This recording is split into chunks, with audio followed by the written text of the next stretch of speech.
बिस्मिल्लाहिर्रहमानिर्रहीम। नाज़रीन, मैं हूं जावेद बलोच और उम्मीद है आप लोग खैरियत होंगे। तहरीक इंसाफ के बानी चेयरमैन इमरान खान के खतूत के बाद जो है अब टाइम मैगज़ीन में आर्टिकल बड़ा हॉट फेवरेट है और उस पर काफ़ी बात की जा रही है। लोग बात कर रहे हैं कि ख़त से तो जो है वो कोई जवाब नहीं आया और ना ही कोई बात बनी, लेकिन अब जो है बाकायदा तहरीक इंसाफ के बानी चेयरमैन ने आलमी ताकतों को बिलखसूस अमेरिका को जो है अपील की है कि उनकी मदद की जाए और जो उनके साथ ज़्यादतियाँ की जा रही हैं उनकी बकौल उसके इजाले के लिए अपना रोल प्ले किया जाए। पहले ये कहा जा रहा था कि ट्रंप के आने के बाद जो है तहरीक इंसाफ के दिन फिर जाएंगे और कोई ना कोई कॉल आ जाएगी अमेरिका से और फिर जो है वो तहरीक इंसाफ के बानी चेयरमैन जेल से बाहर आ जाएंगे, लेकिन ऐसा नहीं हुआ।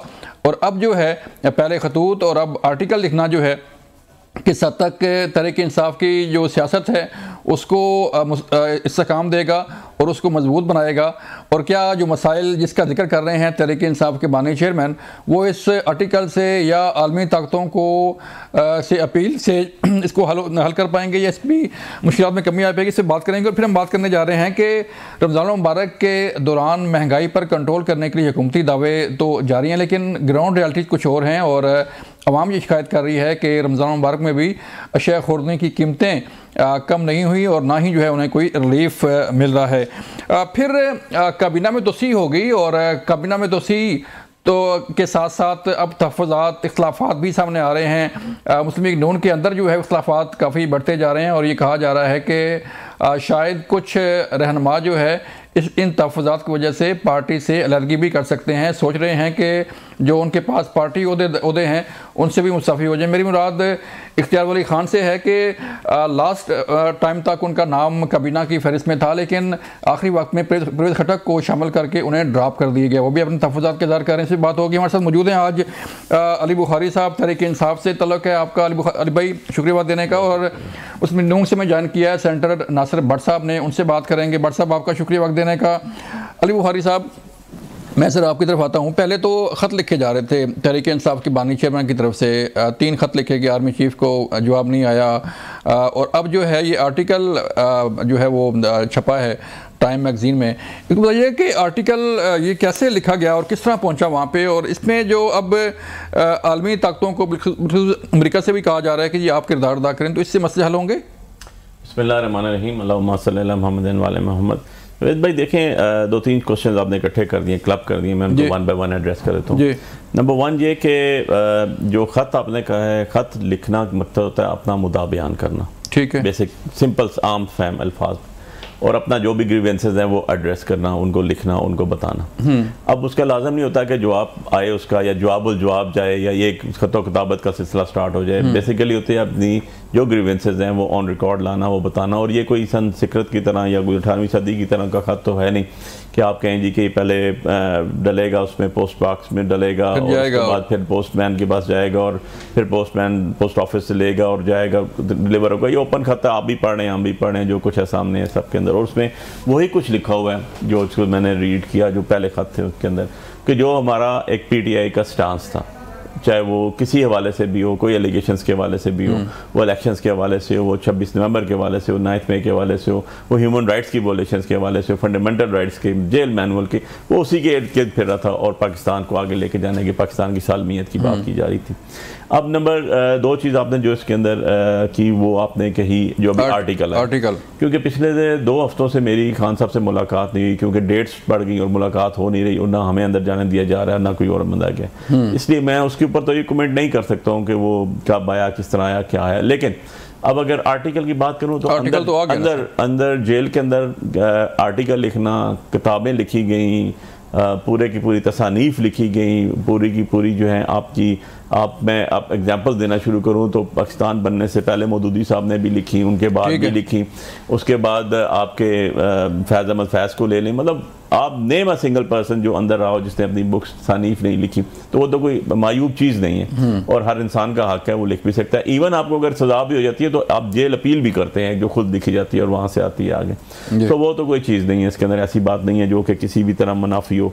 इसी चीज़ आपने जो बात कही अमेरिकन एस्टैब्लिशमेंट के साथ, उनके अमेरिकन गवर्नमेंट के साथ, इनफैक्ट उसके अंदर उनको मुबारक लिखी हुई है, सबसे पहले तो मुबारकबाद दी गई है उनको इलेक्शन जीतने के लिए। तो यार वो तो आपके वज़ीर-ए-आज़म ने भी मुबारकबाद दी है, वो तो बिलावल ने भी दी है। फिर आपने अपील भी की है ना कि मेरी हेल्प की है। नहीं, दो चीज़ें आप उसको मैं बताऊँ आपको। इसके अंदर सबसे पहले तो मुबारकबाद दी गई है, तो यार वो तो आपके वज़ीर-ए-आज़म ने भी दी है, वो तो नवाज शरीफ साहब ने भी दी हुई है, वो तो आपके बिलावल ने भी दी है, वो तो जरदारी साहब ने भी दी हुई है। दूसरी चीज़ जो कही गई है वो ह्यूमन राइट्स के हवाले से कही गई है, violation of human rights and supremacy of constitution and rule of law की बात गई है। वो भी इसलिए की गई है एज पर माई अंडरस्टैंडिंग कि हम Pakistan, the state of Pakistan 27 pacts का सिग्नेटरी है with United nation, with EU organisations और ह्यूमन राइट्स ऑर्गेनाइजेशंस के साथ। उनको फॉलो करना हम पे पाबंदी है।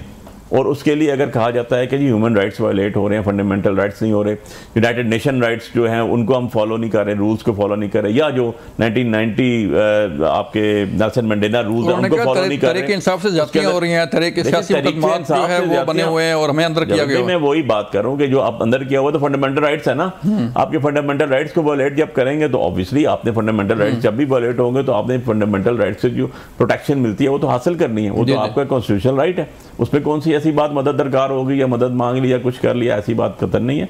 ये जो मैंने आपको बताया ये सिर्फ और सिर्फ खालिस्तान यहाँ तक ही है कि हमें फंडामेंटल राइट्स, हमारे लीगल राइट्स, हमारे रूल ऑफ लॉ, कॉन्स्टिट्यूशन की जो सुपरमेसी है वो जो इलेक्शंस के अंदर लोगों के मैंडेट चोरी हुआ है, इसके हद तक बात होती है ना, इसके अलावा क्या होती है? ठीक है नासिर भट्ट साहब आप फरमाइएगा। सर खत पहले लिखे जा रहे थे, वही मैं बात कर रहा था अली बुखारी साहब से कि पहले खत लिखे गए, उसका असर नहीं हुआ और फिर अब जो है आर्टिकल लिखे जा रहे हैं और स्पेशली अमेरिका से जो है वो कहा जा रहा है कि आपको इंटरवीन करें, को मदद करें और बाकी जो आलमी बरादरी है उससे मदद की अपील की गई है। बिस्मिल्लाहिर्रहमानिर्रहीम। अली बुखारी साहब के पास बेचारों के पास कोई अल्फाज नहीं, ये तो अमेरिका से मैं आजाद करा रहा था, अब ये अमेरिका से मदद मांग रहा है। ये इमरान खान जो है ना, इसने देखें वो आर्टिकल जो इसने लिखा है उसमें इसने अपने इदारों के खिलाफ बातें की हैं। देखें ये कौन सा सियासी जमात का लीडर है जो अपने मुल्क के खिलाफ बैरूनी ताकतों से इमदाद मांग रहा है कि आए पाकिस्तान में मुझे भी जेल से रिहा करें। और उसके बाद ये इमरान खान कहता था ना मैं अमेरिका से पाकिस्तान को आज़ाद कराऊं, ये पहले कहता है अमेरिका के मुझे आज़ाद कराओ, फिर मैं और पाकिस्तान मिलकर अमेरिका से पाकिस्तान को आज़ाद कराएंगे। क्या इसने ये कौम को बेवकूफ़ समझ रहा है? अब ये देखें, मुझे आप बताएं हमारे मुल्क में इस वक्त एक जो दहशत गर्दी की लहर दौड़ रही थी उसमें ये शख्स आर्टिकल लिख के तो इजाफा कर रहा है अपनी पाकिस्तान की बदनामी का। हम तो सारी सियासी जमातों को चाहिए मिलकर दहशत गर्दी को ख़त्म करने के लिए अपनी फोर्सेस का साथ है, उनके साथ खड़े हो जाए, चाहे वो अपोजिशन में है चाहे वो हुकूमत में है। हालात तो अब वक्त तो ऐसा है कि हम साथ खड़े। देखें KPK में कितनी ज़्यादा दहशत गर्दी है, बलूचिस्तान में है। ये शख्स, मैं फिर ये बार बार ये बात करता हूँ, यही कभी आपने सुना है इमरान खान ने अपने वज़ीर आला गंडापुर को कहा हो कि भाई जरा देखो ख्याल करो KPK में बड़ी दहशत गर्दी हो रही है और तुम वहाँ अवाम का ख्याल करो, उनकी जो मुश्किलात हैं उनमें इजाफा मत करो। नहीं तो भट्ट साहब ये जो आर्टिकल लिखा गया है उसमें लिखा गया है कि जो बाकी आलमी बरादरी है या ताकतें हैं वो इंटरव्यू करें, तो ऐसे आर्टिकल से का कोई असर हो सकता है कोई, या उस पर कोई नोटिस ले सकता है? लाइक अमेरिका के प्रेसिडेंट जो है वो कहें जी आर्टिकल आ गया, पाकिस्तान में बड़ी ज्यादती हो रही है, बात करें पाकिस्तान से, या कोई और बात कर सकता है? देखें सबसे पहले ये बात है कि पाकिस्तान के जो इंटरनल मसाइल उनको वो किसी बाहर के मुल्क को इजाज़त नहीं देता कि उसमें मुदाखलत करें। लेकिन ये इमरान खान, इसकी हिस्ट्री देखें, इसका तो यही काम है। अब ये आर्टिकल लिख रहा है, पहले खत लिखे थे, पहले खत लिखते हैं। और फिर एक और बात आप देखें, बाहर जितने एहतजाज होते हैं, इसने जो वहाँ इमरान खान के जो है ना वो ताबेदार लोग जिनको इन्होंने फंडिंग की हुई है, वो अब अपने आर्मी चीफ के मतलब भी मुजाहरे करते हैं, चाहे वो UK है चाहे वो अमेरिका है। और उनके हाथों में झंडे कौन से होते हैं? PTI के। ये उनको भी ऑन करता है। इसको चाहिए कि वो बयान दे कि ये मेरे नहीं है, उनको रोके। कभी आपने सुना है? ये वाहिद शख्स है जो अपने मुल्क की बदनामी और अपनी फोर्सेज, इसने 9 मई किया ना, इसने 26 नवंबर किया ना, ये इमरान खान कभी भी वो कहते हैं कि आपने किया आएगा कि अपने मुल्क की बेहतरी करें। हाँ, अब उसको माफी मांगनी चाहिए कौम से। और ये उसको एहसास होना चाहिए कि मैं अपने मुल्क के खिलाफ बैरूनी ताकतों को मुदाखलत की इजाजत दे रहा हूँ और अपने मुल्क की बदनामी कर रहा हूँ पूरी दुनिया में। तो अब ये कभी भी नहीं चाहेगा मुल्क के हालात ठीक हो। इमरान खान एक सियासी, जो कहता है ना, अगर उसको सियासी जमात का लीडर बनना है तो वो अपोजिशन का किरदार असेंबली में अदा करे। वो तो असेंबली में बैठते ही नहीं, उसके लोग उनको बैठने नहीं देता। वो कहता है आ जाओ सड़क पे, आ जाओ, तोड़ फोड़ करो, हमले करो। गैर मुल्की इसके जितने एहतजाज में शामिल होते हैं वो अफगानी हैं, वो गैर मुल्की हैं, वो पकड़े जाते हैं। इमरान खान ने अगर यही रवैया रखा तो मैं समझता हूं कि पाकिस्तान का हर मुहब्बे वतन शहरी इसकी बात का, इसकी तो फिर बात सुनने के लिए वो तैयार नहीं होगा। बल्कि ये वो दिन ज्यादा दूर नहीं है जब पाकिस्तानी अवाम ये मुतालबा करे कि इमरान खान के ने जो जराइम किए हैं उसको इतनी सजा दी जाए। इसको ठीक है भट्ट साहब, ठीक है, ब्रेक लेते हैं भट्ट साहब, ब्रेक ले रहे हैं, फिर बाद में बात करते हैं। मिलते हैं ब्रेक के बाद। वेलकम बैक नाज़रीन। अली बुखारी साहब, मेरा वही सवाल जो है कि इसका असर क्या हो सकता है? आप आर्टिकल लिखते हैं, पहले ख़त लिखे आपने, उसका असर नहीं हुआ, अब आर्टिकल जो है आ गया। तो पहले तो आप कह रहे थे कि हमने तो ट्रंप से या किसी और से उम्मीदें नहीं लगाई हुई, और आपने भी कहा था कि किसी को नहीं कहा कि इंटरव्यून करें और कोई हेल्प करें, जो है वो तरीके इंसाफ की बात करा रहे थे। जी अली, मैं आता हूँ भट्ट साहब, मैं आता हूँ आपके पास। तो क्या इसका असर हो सकता है? इस पे कोई सो मोटो हो सकता है कोई? सबसे पहली बात तो यह है कि भट्ट साहब के लिए कि हज़ारों ख्वाहिशें ऐसी कि हर ख्वाहिश पे दम निकले, बहुत निकले मेरे अरमान, लेकिन फिर भी कम निकले। इमरान खान साहब एक मुसलमान हकीकत है, वो पाकिस्तान का नहीं दुनिया के बड़े लीडर्स में एक लीडर शुमार होता है। वो आपके लीडर की तरह कबूतर तो नहीं उड़ाता, वो तो जो कुछ लिखता है वो दुनिया सारी के सामने जाता है, तो वो सारी दुनिया में न्यूज़ के ऊपर सबसे पहले वो चीज़ आती है। ये उसकी क्रेडिबिलिटी है और ये उसका एक अल्लाह ने उसको जो इज़्ज़त बख्शी है, ये उसका मुंह बोलता सबूत है कि आज हम भी बैठ के डिस्कस किसको कर रहे हैं, उन्हीं की आर्टिकल्स को, उन्हीं के लेटर्स को। सो ये ब्लेसिंग है अल्लाह की तरफ से, नंबर 1। नंबर 2 चीज़ ये है जी कि अविद भाई, जो आपको मैंने कहा, मैं इस पर दोबारा मैं आपको बात बताऊँ कि हमने जो बात कही कतन उसके अंदर ये चीज़ शामिल नहीं है, और आज भी हम उधर एब्सोल्युटली नॉट पे खड़े हुए हैं पाकिस्तान की सालमियत, सॉवरेनिटी के लिए। और आप इस चीज़ के विटनेस हैं कि आप जरा पिछला हमारी हुकूमत का टेन्योर निकाल के देख लें तो आपको पता चलेगा कि PTI की गवर्नमेंट 2007 के बाद और 2022 तक 3 गवर्नमेंट्स गुजरी, पीपल्स पार्टी गुजरी, PMLN की गुजरी और हमारी गवर्नमेंट गुजरी। वाइज PTI की गवर्नमेंट है जिसके अंदर एक ड्रोन हमला नहीं हुआ, क्योंकि पाकिस्तान से मोहब्बत करते हैं हम, पाकिस्तानियों से मोहब्बत करते हैं। हमें अपनी सॉवरेनिटी, हमारी अपनी सॉवरेनिटी नहीं, हमें अपनी जंग तो चल रही थी उस टाइम, जंग तो जाके 2020 में खत्म। सो बात यह है कि हमें तो अपनी सॉवरेनिटी सबसे अजीज है। हमारे जो लोग शहीद हो रहे हैं हमें उनसे प्यार है, हमारे साथ के लोग हैं ना, हमारे बच्चे हैं, हमारा मुस्तकबिल है, हमारी हिफाजत के लिए वो खड़े हुए हैं।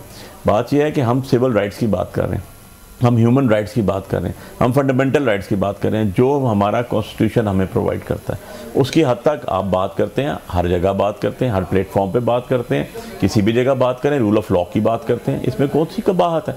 इसमें कौन सी ऐसी चीज़ है जिससे आपको ये तासर मिल गया कि आपने कहा जी फलां आ जाए, फलां आ जाए? अच्छा भाई, जब आपने ह्यूमन राइट्स वायलेट नहीं किए, आपने फंडामेंटल राइट्स वायलेट नहीं किया, आपको तो चाहिए कि इनको तो चाहिए गवर्नमेंट को ये कहे ओके जी हमने कोई फंडामेंटल राइट्स नहीं किए, आर्टिकल का जवाब हम देते हैं, प्रैक्टिकल होकर देते हैं, बुला लें डेलीगेशन आके जाएं, जेल भी विजिट करें। तो फंडामेंटल राइट्स जो है वो आर्मी चीफ से क्यों मांगते हैं? नहीं ऐसी बात नहीं है। खत तो आपने देखें, वो आपके मुल्क का सरवर, खत तो उन्होंने चीफ जस्टिस ऑफ पाकिस्तान को भी लिखा है, खत तो उन्होंने chief justice Islamabad high court को भी लिखा है। भाई आप खत लिखने पे पाबंदी लगा रहे हैं या उसको क्वेश्चन कर रहे हैं? बात यह है कि एक शख्स जेल में से, मैं कहता हूं कोई भी खत लिखता है चीफ जस्टिस को, चीफ ऑफ आर्मी स्टाफ को, chief justice Islamabad high court को, CJP को, सबको लिखता है जी, तो उसका बात ये नहीं है कि वो डिबेटेबल हो जाए, बात यह है कि उस खत के ऊपर असर क्या हुआ है और उसके ऊपर एक्शंस क्या लिया गया। This is the proper way to address. जब भी आपके महजब कौमें होती हैं वो ये देखती हैं अच्छा यार ये चीज़ एक आई है, ये चीज़ को एड्रेस करना है ना। तो सिमिलरली अगर आप ह्यूमन राइट्स जितने भी आपके ऑर्गेनाइजेशंस हैं या इंटरनेशनल आप उसके ट्रीटीज़ के सिग्नेटरी हैं, अगर आप उनको कहते हैं तो आपको तो चाहिए प्रेजेंट गवर्नमेंट को कि ओके फाइन जी, इनको अगर एतराज़ात हैं, इनको अगर कोई हम पे या हम समझते हैं कि ये समझते हैं कि हमने कोई वॉलेशन की है ह्यूमन राइट्स के वाले से, कॉन्स्टिट्यूशन के वाले से, आज डेलीगेशन ले आए, विजिट करें, एक जगह विजिट करें, इंसिडेंट जहाँ हुआ है वो जगह विजिट करें, आप जेल विजिट करें, सबके बयान सुने उसके बाद। लेकिन मैं आपको बताऊँ जब इनको ज़रूरत थी तो इन्होंने IMF को जो वफ्द था उसको ज़बान पार्क भी भेज दिया था। आप विटनेस है इस चीज़ के लिए। ऐसे तो नहीं है कि अब जब वो आए तो आपने कहा उन्होंने कोई कंडीशन रखी या इन्होंने कहा जाएं जी, आप जाके वहाँ पर मिल के आया कि नहीं आया? जब आपको ज़रूरत हो तो ठीक, तो ऐसे तो नहीं होता कि मीठा मीठा आप कड़वा कड़वा तो आपको एक यूनिवर्सल स्टैंड लेना चाहिए। एक ऐसा स्टैंड होता है जो यहाँ सवाल ये बनता है सर कि खान साहब पाकिस्तान में जो है वो फंडामेंटल राइट्स की बात कर रहे हैं और खान साहब ये कह रहे हैं कि यहाँ पे जो है वो इंसानी हुकूक की खिलाफ वर्जियाँ हो रही हैं और सब कुछ हो रहा है। क्या पहले कभी उन्होंने कोई जो है आवाज़ उठाई कि गुआंतानामो बे में जो क्या हो रहा है, अमेरिका जो है जो इंसानी हुकूक की खिलाफ वर्जियाँ कर रहा है, ये बाकी लोग कर रहे हैं? सबसे पहले हाँ देखिए, इमरान खान तो कोई खत लिखा गया सर, कोई आर्टिकल नहीं आया। इमरान खान साहब वो पाकिस्तान का वाहिद लीडर है जिसने यूनाइटेड नेशन के प्लेटफॉर्म के ऊपर खड़े होकर कहा, आपने वहां पर खड़े होकर कश्मीर का नाम लिया, आपने वहां खड़े होकर फ़लस्तीन का नाम लिया। ये he is only and only leader जिसने इतनी दलेरी के साथ और इतनी कॉम्प्रिहेंसिव तरीके से चीज़ें बयान की। खत की तो जरूरत ही नहीं, आपने खड़े होकर वहां पर प्लेटफॉर्म पे कहा आपको जब बता दूंगा। आप आज बाहर निकाल देते हैं, खान साहब बाहर आ जाते हैं, तो आपको खत की जरूरत नहीं है, अपनी बात खुद कर सकते हैं। आप जा सकते हैं, आप पूछ सकते हैं और एंकर्स जा सकते हैं, कोई एक्सवाइजेड। ठीक है, बट साहब खत लिखना कहते हैं जुर्म को नहीं है और ना ही किताबें लिखेंगी। अली साहब ने पहले ही कहा कि पाबंदी नहीं होती कि कोई आप बुक लिखें, कोई खत लिखें, जो भी है। आर्टिकल आने के बाद जो है हुकूमत परेशान क्यों है इतनी, क्यों इसको इतना सीरियस लिया जा रहा है कि पता नहीं क्या हो गया, आर्टिकल लिखने से कोई तूफान आ जाएगा? एक मैं अली बुखारी साहब को मैं एक बात बता दूं कि इमरान खान ने सारे अरबे इस्तेमाल कर लिए, ठीक है। उसने पहले सुबह KPK के वज़ीर आला को कहा को जाओ जाके पूरा जो वसाइल है वो इस्तेमाल करो, जाके D चौक में पहुंच जाओ और गैर मुल्की ले जाओ, कुछ करो, लेकिन मुझे जेल से रिहा करो, मुझे जेल तोड़ के बाहर लेके आओ। सारे अरबे इस्तेमाल करने के बाद वो कहता है ना मेरा एक आखिरी कार्ड है, ये उसका एक ये कार्ड यूज कर रहा है, अब पाकिस्तान को बदनाम कर रहा है। आप मुझे बताएं बरतानिया में, अमेरिका में जाके जो मुजाहरे होते हैं, वो पाकिस्तान के खिलाफ जो मुजाहरा होता है, मैं इनसे जवाब लेना चाहता हूँ, उसमें वो आर्मी फोर्सेज जो अपने आर्मी चीफ है उनके मुतालिक, पाकिस्तान के मुतालिक नाजेबा अल्फाज इस्तेमाल करते हैं। और आप मुझे बताएं, आपने कभी सुना कि इसने कहा हो कि भाई ये मैं इनको ऑन नहीं करता, ये मेरे लोग नहीं है? ये इमरान खान का रवैया ऐसा ही है। ये अब इसको कुछ नजर नहीं आ रहा, इसको ये अल्लाह माफ करे कहता है मैं नहीं तो पाकिस्तान नहीं। अब जो कुछ इमरान खान कर चुका है, जो कुछ हालात पैदा कर चुका है, ये एक सियासी जमात का जो कोई भी लीडर होता है ना, वो इस तरह की हरकतें नहीं करता। ये तो IMF को भी खत लिखता था कि अगर आपने मुआहिदा किया पाकिस्तान के साथ तो जब हम आएंगे तो आपके मुआहिदे सारे खत्म कर देंगे, हम छोड़ेंगे नहीं। ये अब अमेरिका को खत लिखता है। ये पहले इसको था कि शायद ट्रंप आएगा तो सबसे पहले मुझे जेल से बाहर निकालेगा, वो चीज खत्म होगी। अब ये आर्टिकल लिखवा रहा है वहां बैरूनी ताकतों से, ये कहना कि पाकिस्तान में ह्यूमन राइट की वायलेशन हो रही है, पाकिस्तान में आके आप मुदाखलत करें और मुझे जेल से निकालें, ये काम सिर्फ वही करते हैं जो मुल्क दुश्मन होते हैं। और अब इमरान खान अगर ने यही उसका रवैया है ना, तो अब उसको रवैया अपना या चेंज कर ले, या इन बातों से अगर इसने ऐसे ही रहा होना है तो फिर ये इमरान खान जेल में ही है। नहीं तो वो तो कहते हैं भट्ट साहब, वो तो कहते हैं कि इस तरह तो बड़ा प्रेशर आया गवर्नमेंट पे और गवर्नमेंट जो है वो मजबूर होगी कि उन्हें रिहा करे या उनके खिलाफ मुकदमा जो है बंद करे। रिहा कर रही है। ये असल में ख्वाब देखता है रात को। इमरान तो सुबह समझता है कि मैं आज बाहर आ जाऊंगा, बाहर इसने आना है तो आज फिर कहता हूं 10 दफा कहता हूं, बाहर इसने तब आना है जब इसने 9 मई के जो लोग हैं उसकी इसने माफी मांगनी है, अपनी बेगुनाही साबित करनी है। 26 नवंबर को जो हुआ, अब भी वक्त है कि कह दे, जैसे आर्टिकल लिखता है ना, ऐलान कर दे कि मैं अपनी कौम से माफी मांगता हूं, मैंने अपनी फोर्सेस पे हमले कराए, मैंने अपनी कौम को अपनी फोर्सेस के अपने इदारों के खिलाफ किया। जब तक ये नहीं करेगा, आप मुझे बताएं, जब तक ये नहीं करेगा, इमरान खान ने जेल में रहना। और मुझे नजर आता है कि 4 साल उसने जेल में रह के हर रोज एक नई बात कर रही है। वैसे कोई भट्ट साहब कोई इतलात हैं कोई कि ये आर्टिकल कैसे गया बाहर, कोई कैसे लिखा गया और किसने पहुंचाया वहां पे, कोई खबर है कोई आपको? कोई देखे ना, इसने तो आपको पता है ना कि जब इमरान खान को जब नजर आता है ना, जो इसके सोर्सेज है ना, ये इसके बाहर जो पुरानी आप इसकी हिस्ट्री दिखा लें, इसका तो ये मुसल्लत भी ऐसे हुआ, ये पाकिस्तान पे मुसल्लत भी ऐसा हुआ, अच्छा चलता मुल्क इसने खराब कर दिया जब इसने 3 साल उस मुल्क पाकिस्तान पे मुसल्लत होकर गुजारे। आप मुझे बताएं इसका एक अच्छा काम बताएं जो किया है। 15 साल से इसकी KPK में हुकूमत है, बताएं इसने क्या किया है अवाम के लिए? वहां दहशतगर्दी में इजाफा हुआ, क्या इसने उसके लिए कुछ किया? कभी इसका कभी बयान आया, कुछ हुआ?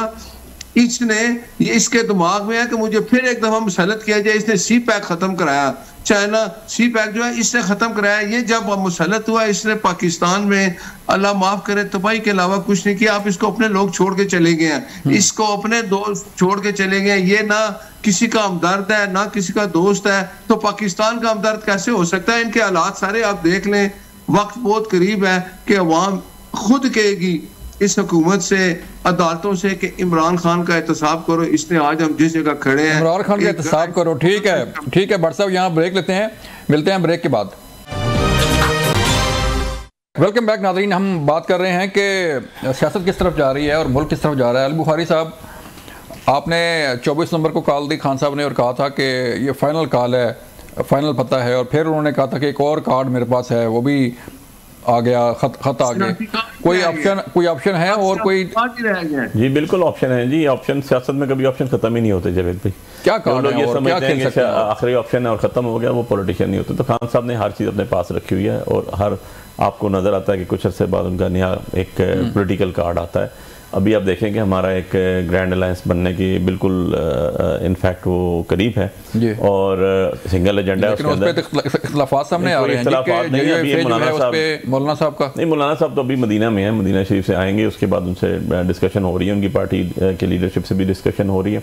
एक एजेंडे पे तो कोई इख्तिलाफ नहीं है कि ये फार्म 47 की गवर्नमेंट है और इन्होंने घर जाना। इसके ऊपर तो आप चाहे चकदेई साहब को ले लें, इसमें चाहे मौलाना साहब को ले लें, इसमें चाहे पीटीआई को ले लें, इसमें चाहे राजा नासिर साहब को ले लें, आप वफ़द मुस्लिमीन को, इसके अंदर आप चाहे ले लें सुन्नी इत्तेहाद कौंसिल को ले लें, साहबजादा साहब को ले लें, आप कोई पार्टी की ले लें जो भी हमारे साथ मौजूद हैं, आप GDA को ले लें। इसके अंदर इस चीज़ पे तो सब कन्विंस हैं। भट्ट साहब मुझे बात कर लेने दें, फिर आपकी तरफ आएंगे जावेद भाई, तो आप जवाब दे दीजिएगा। मैं अर्ज ये कह रहा हूँ मौलाना उनके साथ खड़े हैं, वो कह रहे हैं इसके अलावा GDA है।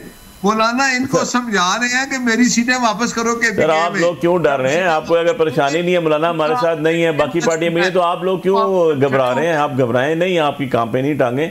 आप लोग जो है थोड़ा सा सब्र करें, इंशाल्लाह चीजें सामने आ जाएंगी आफ्टर रमजान, आफ्टर ईद। और आप लोगों को अगर इतनी परेशानी होती तो मियां साहब की तरफ से ऐलान होता कि मैं पब्लिक अवामी मुहिम के लिए निकल रहा हूँ। उनको तो अभी तक हमने आखिरी दफा देखा था जब वो कबूतर उड़ा रहे थे, उसके अलावा तो देखा नहीं उनको। अब वो अवामी मुहिम निकाल रहे हैं, उनको यही वजह है कि उनको डर है, उनको खौफ है कि लोग जो है लोग जो हैं लोगों को कहता था चोर है। इमरान खान अब किस पोजीशन में जेल में? बट साहब नया अदब के साथ गुजारिश है कि खान साहब के खिलाफ 189 केसेस थे, 187 केसेस में या वो बेल आउट है या वो जो है इक्विटल हो चुका है। एक केस है जिस दिन वो की अपील भी लगेगी, उसमें भी हो जाएगा कन्विक्शन। केस तो आप लोगों को बनाने नहीं आते, आपकी गवर्नमेंट को कम से कम वो नालायक लोग इकट्ठे किए हुए हैं आपने केस बनाने के लिए। तो बात यह कि 189 में से 187 केसेस आपके जो है उनमें खान साहब या बरी हो चुके हैं या उनकी जो है वो जमानत पे चोरी में हुई है। पहले बट साहब जब अल्ले पल्ले कुछ ना हो तो फिर ऐसे ही केसेस बनते हैं ना। जब बट साहब ग्रैंड लाइंस कह रहे हैं, ग्रैंड लाइंस बनने जा रहा है, ग्रैंड लाइंस बनने जा रहा है और फिर हुकूमत फिर मुश्किल में होगी। अच्छा, ग्रैंड लाइंस बनने जा रहा है। मैं आज आपसे ये अभी टीवी पे जो बात कर रहा हूँ ये लिख लें कि इमरान खान अब फिर भी अकेला होगा, इसके साथ कोई नहीं चलेगा। मौलाना साहब की सीटें वापस करेगा KPK में, उनका दावा है। आपने सुना होगा कि मौलाना जो है ना, उन्होंने फजल रहमान साहब ने उनकी जमात है इनको साहब अपनी बात करें, आपकी सीटें गई तो 17 ही बचेंगी पीछे। जवाब होंगे तो वो उनके साथ बैठेंगे। कोई इसने अब हर अरबा इस्तेमाल करके ये समझ रहा है कि मैं अब मौलाना साहब इनको पीछे नमाजें पढ़ा रहे हैं ना, मौलाना साहब ने इनके साथ। चलें भट्ट साहब आगे बढ़ते हैं। सर भट्ट साहब मुझे ये बताएं, भट्ट साहब ये बताएं कि काबीना आ गई, काबीना में इजाफा हो गया, लेकिन मुस्लिम लीग नून के अंदर जो है इख्तिलाफात पाए जा रहे हैं। परवेज खटक को जो है वज़ीर बना दिया गया और जो लोग पार्टी के साथ चल रहे थे उन्हें ड्रॉप कर दिया गया। नहीं देखें, ये लीडरान का फैसला होता है। लीडर जो भी फैसला करता है बेहतर करता है। परवेज खटक ने तो देखे ना, परवेज खटक जैसा बंदा जो इसका राइट हैंड था, जो वज़ीर आला था, उसने रियलाइज कर लिया कि इमरान खान इस मुल्क में स्वायत्त तबाही और बदनामी के अलावा कुछ नहीं कर सकता। उसने भी इसको छोड़ दिया और उसने कहा कि इमरान खान अगर तुम्हारा ये रास्ता है तो हम तुम्हारे साथ नहीं है। इमरान अगर परवेज खटक ने ये रियलाइज कर लिया है कि मैं जो हुकूमत है वो एक अच्छे काम कर रही है और वो डिफॉल्ट से निकाल के इस मुल्क को एक कहते हैं ना कि तरक्की के रास्ते की तरफ गामजान हो गया है, तो परवेज खटक का फैसला आप समझें कि पूरे KPK में हर बंदा ये चाह रहा है कि हम इमरान खान से जान छुड़ाएं। 15 साल से वहां था, एक तरक्याती काम कर रहे हैं, अगर उसका वज़ीर आला उसको छोड़ गया सबका और ये कहता है कि भाई मैं गलत रास्ते नहीं, तो फिर देखे ना पार्टी के अंदर इख्तिलाफात चल रहे हैं ना भट्ट साहब। इख्तियार वली जो है वो अपने तहफ़्फ़ुज़ात के इज़हार कर रहे हैं, बाकी लोग कर रहे हैं कि हम कहाँ थे उस वक्त। नहीं, इख्तियार वली साहब जो है वो जिस तरह मैं वर्कर, वो भी मेरी तरह कारकुन है। आप भी नहीं आए ना।